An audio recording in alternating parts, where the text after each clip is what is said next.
Shooting it raw? Yes. Shooting it raw. First of all, welcome to Shooting It Raw. As you can see, I'm set up. I see you're set up. You are. Yes, very nice. Yeah. Jeffrey Andrews has joined us on Shooting It Raw, a podcast, and I'm super excited that you're on the show. Awesome. Thanks for having me. So good. Okay, so welcome. Usually I find the best way to get to learn about the guests and stuff is to jump into the photos. So the first photo I'm going to use is you. Okay, so let me describe it. There's a woman at the bottom left fanning herself. You're in the middle of the shot with your hands kind of. It seems like you're explaining something, and you're looking off camera. Above you is a sign that says Burak Enterprises Company. Cool. And around you it's a shop with it looks like fez caps and other things. So what's this photo?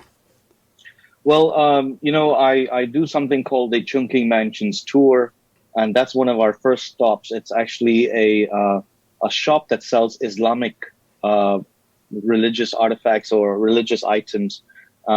And it's great because, me being a Christian, able to kind of explain to the local Chinese population about Islam and it's, just the basics. Because in Hong Kong, nobody really, sadly, has basic understanding of religion. They only know maybe at most Christianity, maybe Buddhism. But when it comes to Islam and Hinduism and all that, there's just complete misconception. So that's one of our iconic stops.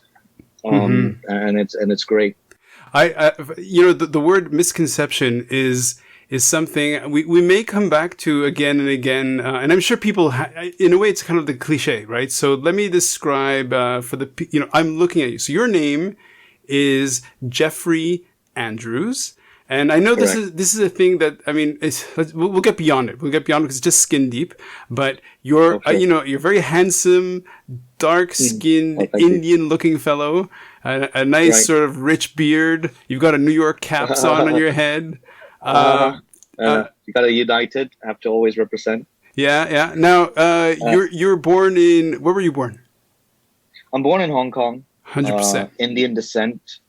My grandpa came in 1962 to Hong Kong. Worked in a hotel called Farama, which is no longer existing. But yes, our roots are very much Hong Kong. But we come from the south of India, where also just like where you're from in Canada, it's so diverse. It's got, Muslims, Hindus, Christians, Buddhists, it's, atheists. And that's why if you look at the South, a lot of British influence. And that's why you see our names are very much very English. Mm-hmm. In fact, if you go to the south of India, we have St. Thomas's Church, where Thomas, one of the disciples of Jesus, actually died. Mm-hmm. And there's a tooth over there. So it's really crazy. You would think, what does Christianity have to do with India? But actually, it's got a lot to do with it. Sure. So you touched on it in terms of the photo where you give tours of, so people who don't know Chungking Mansions, it's basically an institution in Hong Kong, which is this, it's a kind of it's a sort of lower end as far as price is concerned, area where the backpackers, and they go and stop and there are a lot of Indian restaurants and Nepalese restaurants and correct. How now, you work at Chungking Mansions. That's correct. So I think you really kind of had a very good description of Chungking. I would say it's like the Chinatown in any other country, but for Hong Kong, it's actually like little India, little Africa, little Middle East. It's got East meet West. You got fantastic food. You got the cheapest guest houses. You have the best money exchanges.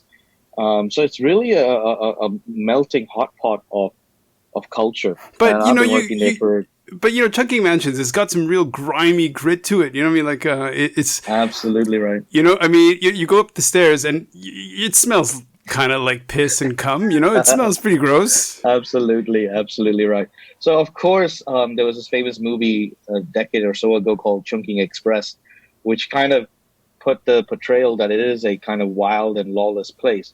Yes, it's got elements of vice and other activities, but I think during the day or during the evening, it's still very much a very family friendly place.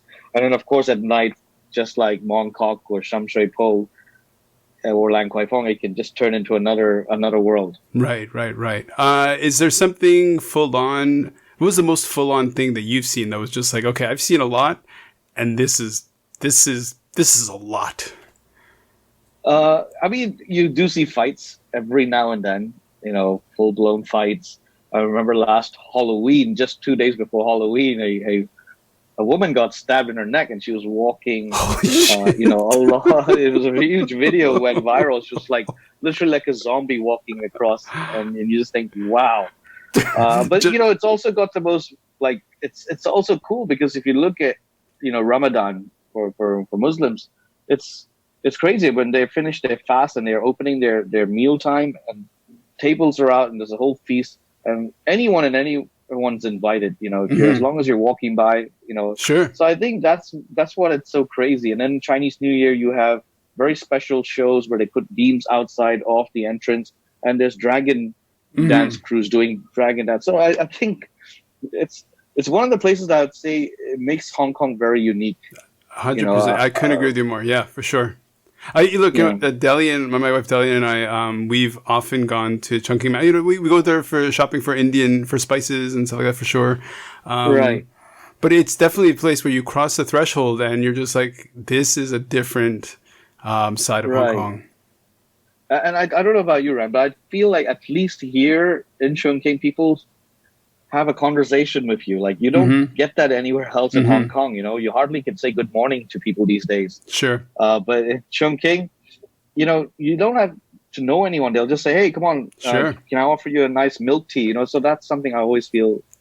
Sure. No, for sure. Hong Kong needs more. No, I agree. So in the photograph, very colorful.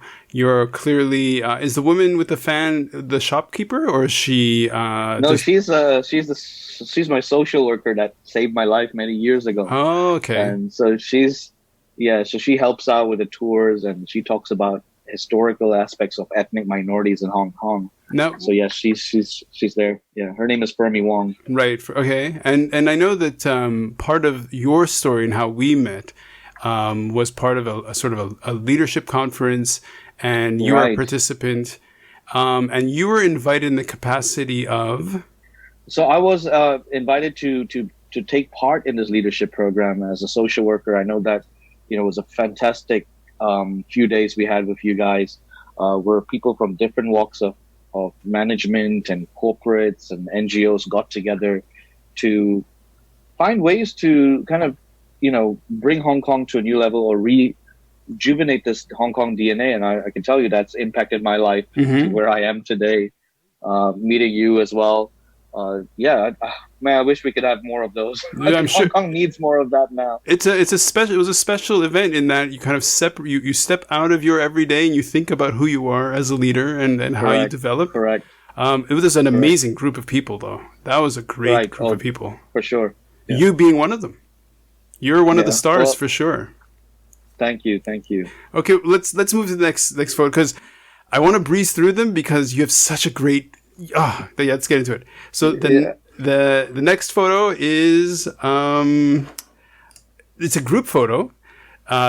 You're in. So there's probably about 20 people or so. Everybody's holding up little dishes. I don't know if it's tea or if it's sauce. It's a little cup. A little cup. So that's one of the tour aspects. Is we go to this African restaurant where really it's Ghanaian food, and everyone gets to try these free testers of a very strong alcoholic drink, which is actually good for your health. I think that photo I really like because I've not seen Hong Kong in that element for a long time. Right? People together, smiling, and, no masks on. For sure. So when you said send me a photo of what you're feeling, and I thought, man, that's what I'm feeling right now. It's great to see local Chinese coming into Chungking and then also seeing, oh, actually, Chungking is not just Indian and Pakistani and Middle East. It's actually Africa, and Hmm. Africa has 54 countries. Yeah. So yeah.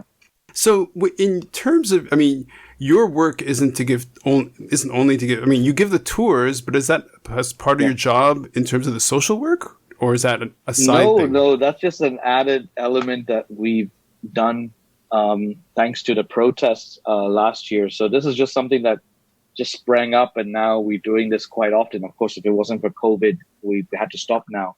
But no, my day-to-day job is a social worker, where you're seeing me right now in my office. Um, I deal with refugees and asylum seekers, and of course, some ethnic minorities who are like myself, resident in Hong Kong. So that's my day-to-day job. But I also feel those tours are very important, because in order to fix a lot of the stuff that I do on a day-to-day basis, I have to fix also the foundations Hmm. in society. So in terms of your work, so right now with COVID and people not really traveling as much, yet the pressures and the strains of limited flow of movement, and I mean, in terms of refugees in Hong Kong, why don't you talk about Yeah, the refugee story in Hong Kong? Like most people probably know nothing about it, and correct, correct. Yeah. So basically, refugees is not a new thing. I mean, we've had them since what? Even the most popular, well, I'll say, Hong Kong history wise, we had the 70s and the 80s, where the Vietnamese boat people came into Hong Kong, boatloads literally. And then we even had refugee camps in Kai Tak and other places in Hong Kong. And then after 97, the government together with the UN sorted that out. And then 2004, it became a new wave. People from Africa and the Middle East fleeing political, religious, racial, some of them because of being, LGBTQ and all that, fleeing into Hong Kong. People say, oh, why Hong Kong? And I said, well, I asked the same question. Well, it's closer to go to the US or Europe, but because many of them don't have visa access, they don't have the means, and then they get ripped off by an agent, then they come to Hong Kong. Also, they hear Hong Kong's an international city, rule of law, English speaking. And then slowly and surely things became more and more. Now there's about 10,000 plus applicants who are seeking asylum in Hong Kong. wow, And there's around 350 recognized refugees, which means they have actually been assessed by the government to be genuine. So it's a really small number. 350. Wow. Right. So I served those 350 who, I mean, if you hear their stories, you just think, wow, my gosh, we're so kind of fortunate in Hong Kong um, that we have such security and in a way, freedoms and For sure. rule of law. Wow, wow, wow. Okay, that's yes. Certainly, I know your job is it's got from our previous conversations can get pretty heavy and pretty intense. And Sure. so this photo of this image of the lot of you guys together, clearly having a really good time together. Which in a way, you're right.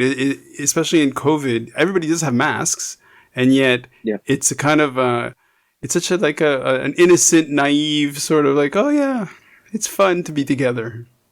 Yes. Yeah. Okay. We take it for granted. Yeah. For sure.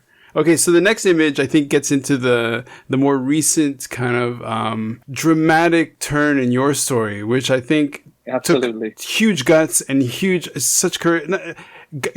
It's not courageous and gutsy because it's like you're in danger or anything, but it's just to stand forth and just enter into the spotlight. Let me describe the image. So the image that I've chosen of the two is you're standing on the street. You've got a sash on your Yeah. shoulder. The focus is quite. Right.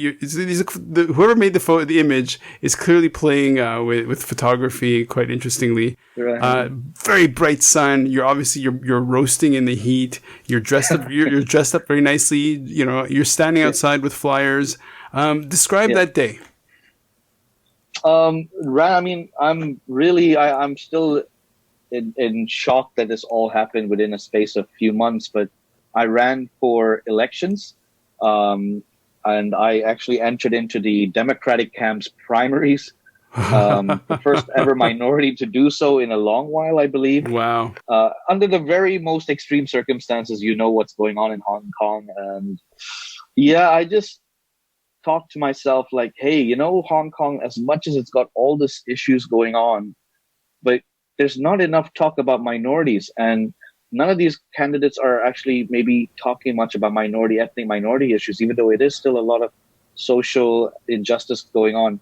And I thought to myself, well, maybe it's time that we do it ourselves instead of always relying on someone else to be our representative. I love it. And I took a very difficult decision. I speak to my wife, my best friends, and put in a team very, very quickly, and really with not much money. Really, to be most honest with you, it was about making a noise and being visible, not to win, because I know under the circumstances, winning is pretty much a miracle. You could see the winners who came out on top were actually localists. Sure. And, under these circumstances. But I can tell you, Ran, these few months, I really felt the love, the connection of the local people, and also made me realize I need to also step out of my comfort zone of just talking about minority issues. Remember, there's livelihood issues, man. I went out to Sham Shui Po and I had old people coming up to me and saying, are you only going to stand for minorities? What about us? We're struggling with our rent. And I'm like, hey, you know what? You're right.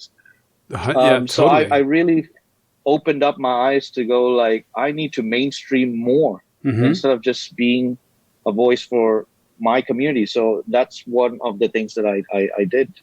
But like I said, I came last in the primaries, but I felt like I came first because the love, the endorsements, the people that came out to support me, and even till today, I felt like I've opened up the eyes of many Hong Kongers to think, hey, you know what? It's time a minority has a representative in the political structure of Hong Kong. So maybe not this time, maybe not me next time, but maybe another younger generation goes, you know what? It's the first step. Yeah. Well, in the context of leadership, right? In the context of okay, so one of the things that I read a while ago, that to be a leader is to kind of accept the mantle, accept the responsibility of leadership, Right. and say, okay, you know what? I'm going to step forward, and I am going to try to bring the spotlight onto certain issues, and absorb that responsibility, which in essence is kind of what you've done, and which came, which is kind of almost pictured in this image, because in a way, it's quite symbolic. You're standing there, you're wiping sweat off your head, you're boiling, you look, you could project this idea that you're kind of, well, you're by yourself.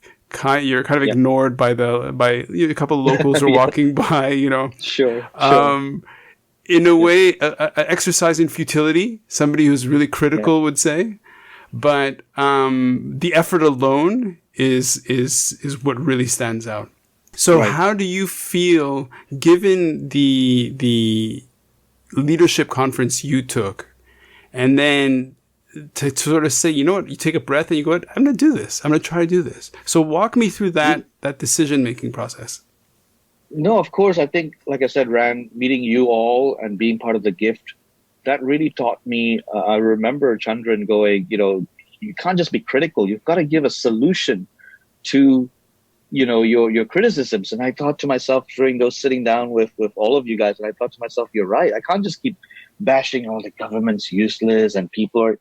So it had a huge impact in me coming out of it. And I thought, it's not enough to just be out in the media. It's not just enough to do your own small scale stuff. So, the difficult part was to come out, especially under these circumstances. People were like, don't be silly. Even amongst my own community, they were absolutely bashing me left, right, and center. And that was the most painful part. I was like, wow, I expected more love from our community because, we want to now raise our profile. But, you actually see there's a bit of this unity amongst ourselves. And I hope maybe now I've challenged that to go, hey, he's done it. Now we need to work ourselves and do better. But like I said, I was really afraid because we didn't have any money. We didn't have any expertise. We didn't have anyone who's ever done a campaign before, what was needed, the politics behind it. As a social worker, I'm not a very good politician, I don't know how to read people in that aspect. So it was really a lot of like, oh my gosh, I'm in the wrong game. But like I said, I think for me, I hope that maybe politicians need to change their attitudes towards being a bit more social work like. I Mm, also feel they could get a lot from my perspective, that I actually went out and I listened to people, right. and I actually understood a lot, even though it was very small and brief time. But I feel like politicians, they just out there, they get their things done, and then when they're in the political structure, they forgot about getting back to that connection that got them there first. Mm. So I think for me, I felt I've won a lot, because I'm thankful maybe I didn't win the thing. I think I wouldn't have done well as a politician in the long run. Well, I was because like, there's oh, but so one of the things that really stands out is you're very sincere, and you're very, right, it comes from a clearly good place. right. It's a lot of heart, and there are a lot of, there must be a lot of people who go into politics who are driven by that sincerity and that. I hope. But then Yes, yes, for sure. it's a different. Maybe it's a different game. I've never tried. It's not my thing either. But Right. fantastic image though. Fantastic image Yeah, because no, I enjoyed it. I sweated out.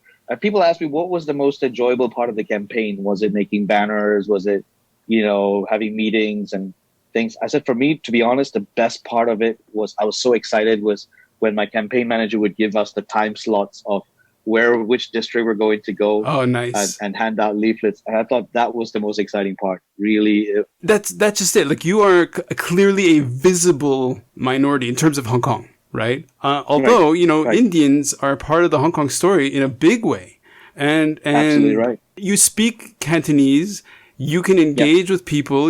And I think you've got a credibility that I think could transcend somebody who goes, you're just a foreigner, and it's just like, hold on, wait a second, absolutely right. that's not the Hong Kong story though. Yes, you're right. It was many a times there were people like stopping by. This guy's speaking Cantonese. Wait, he's a social worker. So it's really, you're right. It was like I kind of like challenged their perspective of who Hong Kong, who is the Hong Kong identity. And I think, again, coming back from Gift, it was the DNA. I kept explaining it's the DNA. It's not something that, Ran, you're a Hong Konger. You're not born here, but you're a Hong Konger because Sure, you've got the same it's a DNA. So spirit. there's a spirit. You're right. So I think that's what came out of this. I can tell you, many of them are still messaging me saying that, you were our second choice. Why? Because right now there's war going on in the political structure, and we want Mm-hmm. people to fight right now. And it's just sad that you've come out at this moment. If you had come out maybe 4 years ago, or maybe let's see how the future goes, I think we'll have a better shot at this. Well, right now Hong Kong is pretty insane. Yes. Yeah, and it's one of Yeah. those things that people it's kind of like it's a cloud that you talk around, and Right. everybody's like, Yes. do I dive into it? Nope, I'm not gonna dive Exactly. That's the best description. Actually, you're right. It's like a cloud. It's crazy. It's Yeah, crazy. it's nuts. Okay, let's go to the next story, the next image, which is connected. There's a banner behind you. Now what's written in Chinese? So in Chinese, it's basically just saying my name, and then I'm a social worker. And then really our line throughout this campaign is unity and diversity. Okay. So I think that's what we were trying to bring out throughout this moment. And yeah, I think we did a good job. Sure, no, for sure. And so okay, so the image, to describe it, one half of the image has this banner of you with a photo of your face in the background, kind of slightly out of focus. And then there's you standing and, with your sleeves rolled up, holding, I guess, pamphlets, wearing a mask, having a sash over your shoulder Yeah. in public, doing some kind of community engagement exercise. So what was this? This was leading up to the election, or what was this? The primaries. Okay. That's correct. Yeah, I think for me, what stood out most was, I think my speeches were really resonating with a lot of the public. Oh wow. I could see them getting emotional when they see me. They were like just coming and like doing this and Nice. shaking my hand, because, I was saying the same thing. I said, this is the most, the most challenging crisis Hong Kong has ever faced in recent times. And I said, who better to come out of this than Hong Kong people? We've come out of COVID in a way. I mean, and of course now we have a crisis, but we are one of the best examples of resilience as a city, and I think every time I was doing those speeches, I could see people were like, just Hong Kong people don't get emotional too often, but you could see it. They were coming and they were like, shaking, and they would pass by me, and then they'll change their mind and come back and take my leaflet. Right. And that's sort of Right. like I think what was also beautiful, Ran, was I had some other candidates around me as well, because this was all, shared space and everyone was trying to get their own. And the beautiful thing was none of them took me as a competitor, which is so crazy. They were all coming in and going, dude, we need you. And They I were thought that inspired by for you, me, yeah. yes, I thought that's crazy. That's what I'm saying. Unity and diversity. And I think it was great that they felt minorities are coming out in this most crazy times where we usually are kind of hidden and going, hey, that's not our role. We'll just step back and wait. But no, they saw many of our minorities coming out with me to give out leaflets. And for them, it was truly the image of this Hong Kong that we want. And I had Caucasians, I had Chinese, I had Africans, I had Filipinos. So, they were all distributing it. That's exactly what we want. Do you feel that in a way the issue or that in a way it defined you in ways that maybe you didn't like sometimes? You mean like sometimes it's kind of like because you're so clearly an other that do you feel like kind of like, oh fuck, do I have to talk about this again? Absolutely. I mean, it's every day, right? You're always having to explain why I'm a Hong Konger. I'm born here. Why is my Chinese not so good? You have to keep explaining to people because they just think, sorry to say, they just think we're lazy. We're at this position because we didn't work hard enough, and I having to explain that, no, it's the education system. I want to be able to debate in Cantonese, which I did, by the way, in the televised debate. I mean, I didn't learn my Cantonese outside, and I've always told them Hong Kong is not a very forgiving place for people wanting to learn Cantonese. People make fun of us. They laugh at your accent. But also as you say, the education system does not, it's not oriented to teach Cantonese as a second language. You're just like, okay. Correct. I mean, I heard today from my colleague, she failed her Cantonese exam. She said she's Chinese. She failed her Cantonese. I'm like, wow, how do you fail Chinese? You say it's so difficult. So I'm having to explain that to people. But you know what? I don't mind doing that if it means changing their mindset. Because it's so important. So having to be like a recorder all over and over, doing it over and over again, I think I'll do it as long as I have to. So you're a social worker. What was, in terms of how did you fall into social work? Like, why of all the things, that's where you landed? Great question. Well, as a youngster, I failed school and I came out, walked a very wrong path. And I actually was arrested as a youngster. And I was so fortunate this social worker, Fermi Wong, who you saw in the photos, came in and bailed me out and saved my life from that moment. And not just saved me from that moment, she every step of my life throughout, we overcame institutional discrimination policies together, from going back to school and being the first ethnic minority to be enrolled in a social work program. They didn't allow minorities to enroll in social work programs before because we didn't read and write Cantonese. But Fermi fought the school and said, please, use them as a test case, exempt the Cantonese and let them do it. And so in 2014, I became one of the first. Wow. And that's because this social worker kept walking. And I kept seeing that the impact she had in my life. And what I also found, Ran, was an issue was within our own community, we have so many issues, but it's always a local Chinese social worker trying to solve it. But there is always, sadly, some cultural competencies that they don't get. And I think who better to serve our community than us right now? So that's my journey going into social work, and no regrets, because I really think, that's my calling. Being able to serve refugees here. This is my 11th year here now in Christian Action Chungking Mansions. Oh, wow. and I love it. I love the entrepreneurial attitude of, hey, you know what? Screw it. Let's do it. Let's run for Yeah. let's run for government. Sure, let's do it. And then but what's interesting to me is I can see the connection of, so the GIFT conference was essentially about looking at what makes Hong Kong unique. And that's why it landed on this sort of DNA and everything. And that really brought it to the front of your mind, of a really clear understanding of, hey, you know what? This is really special and unique. And what you did was, once you have it, you can articulate it to others, which is probably in your speeches what really inspired people. So there's a connection between doing that, your work, and then running for government. Absolutely. So in terms of who you are, in terms of what's next, what do you feel? Mm-hmm. Do you feel like you're going to try again? Do you feel like it's kind of like, hold on, COVID and politics is just making everybody go, okay, let's look at this train wreck? No, actually, Rand, what was beautiful amongst this campaign was, as I said, I had $0, to be honest with you.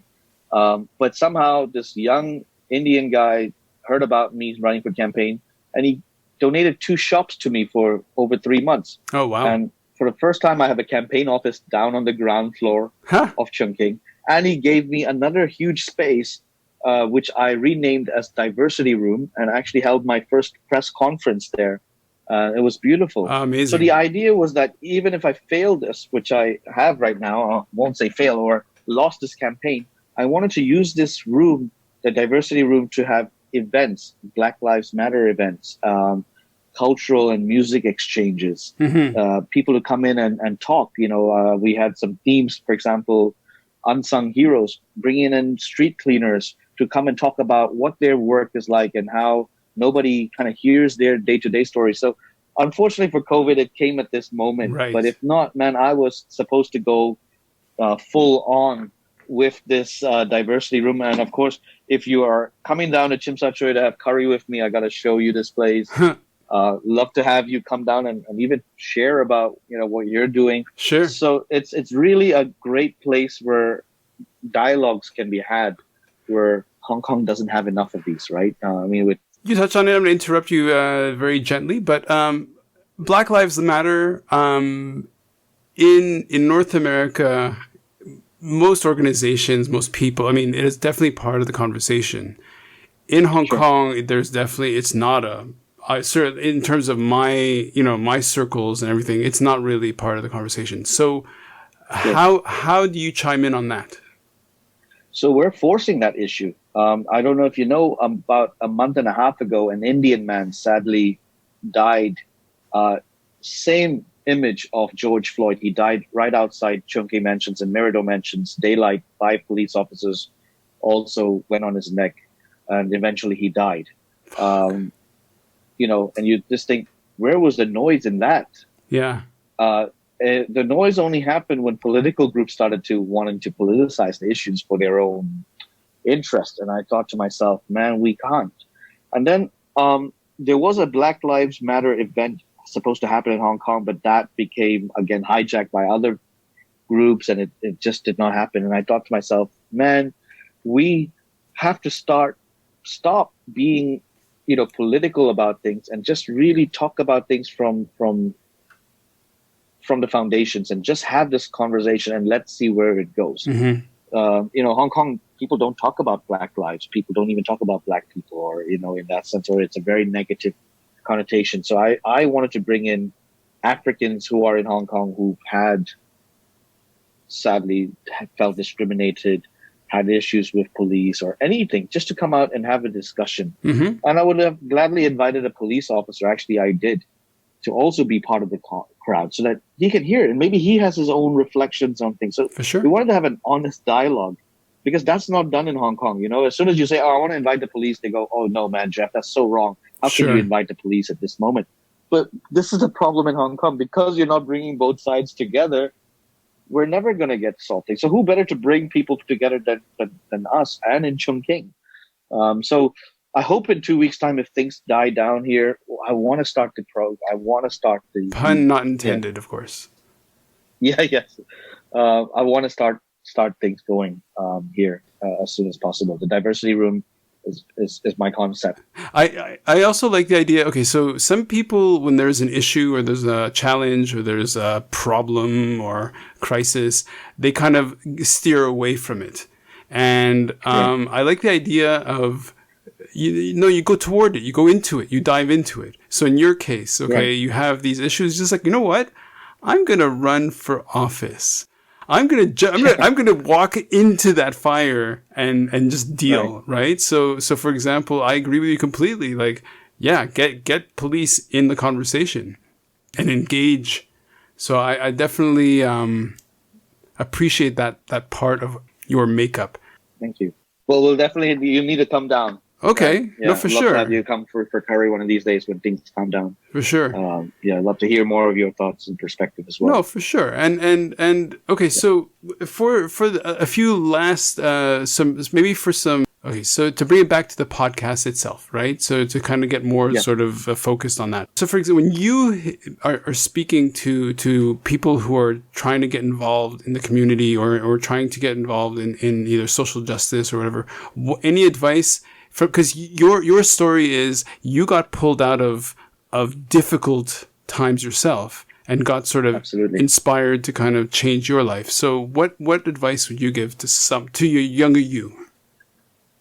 I think right now, to be very honest with you, Ran, I don't know, our generation, I would say, is the more like, let's do this, let's get out there. What I see right now with the younger generation, they're more on the social media aspect. Everything is like digital and they voice out, but I feel like they're not coming out and being there in the actual physically. It's so easy to just say this and that. Like I learned from Chandran, I that changed me because I was that person that he was saying, that gift. Like, it's so easy to criticize, so easy to just criticize. And I thought, yeah, he's right. I was like that. And that forced me to change. And I took that constructive criticism in a very positive way. And I hope this young generation, because it is their future now. Mm-hmm. And I feel like they're not taking enough control over it, because look at the way the society is as a mess right now. And we can't always rely on government to change everything for us. We need to do it ourselves now. If we don't, they're just going to keep going their direction. So I think change is created when we take the initiative, and I believe young people should take the initiative. If I may make mistakes along the way. If I may interrupt, please. Though, if you think about the protests, that was possibly that helped me fall in love with Hong Kong even more, because when that was happening, you had all these youth outside, in fact, coming out, getting away from their computers very much. That's right. Getting elbows deep in the shit, So it's just like... Right. Correct.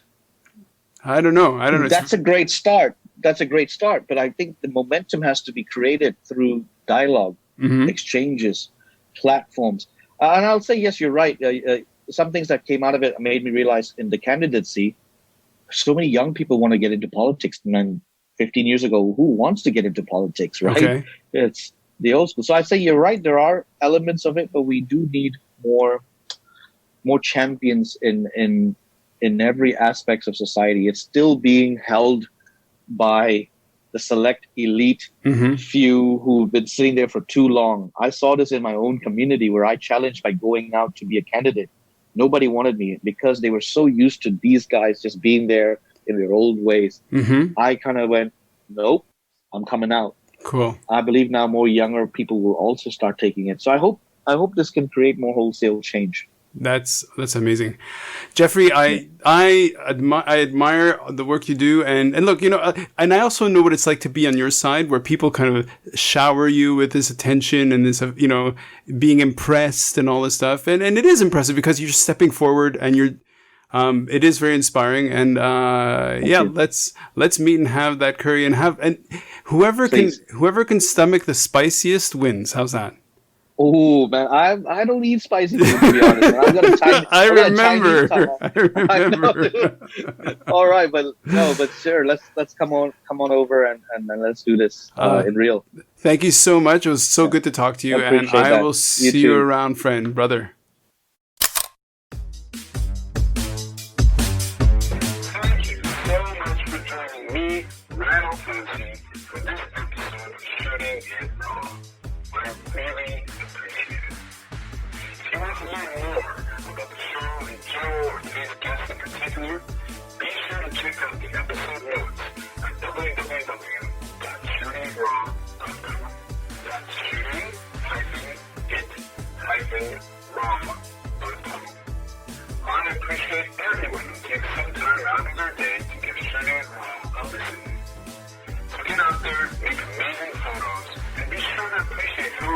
the world is. Gratitude and sense of humor go a long way.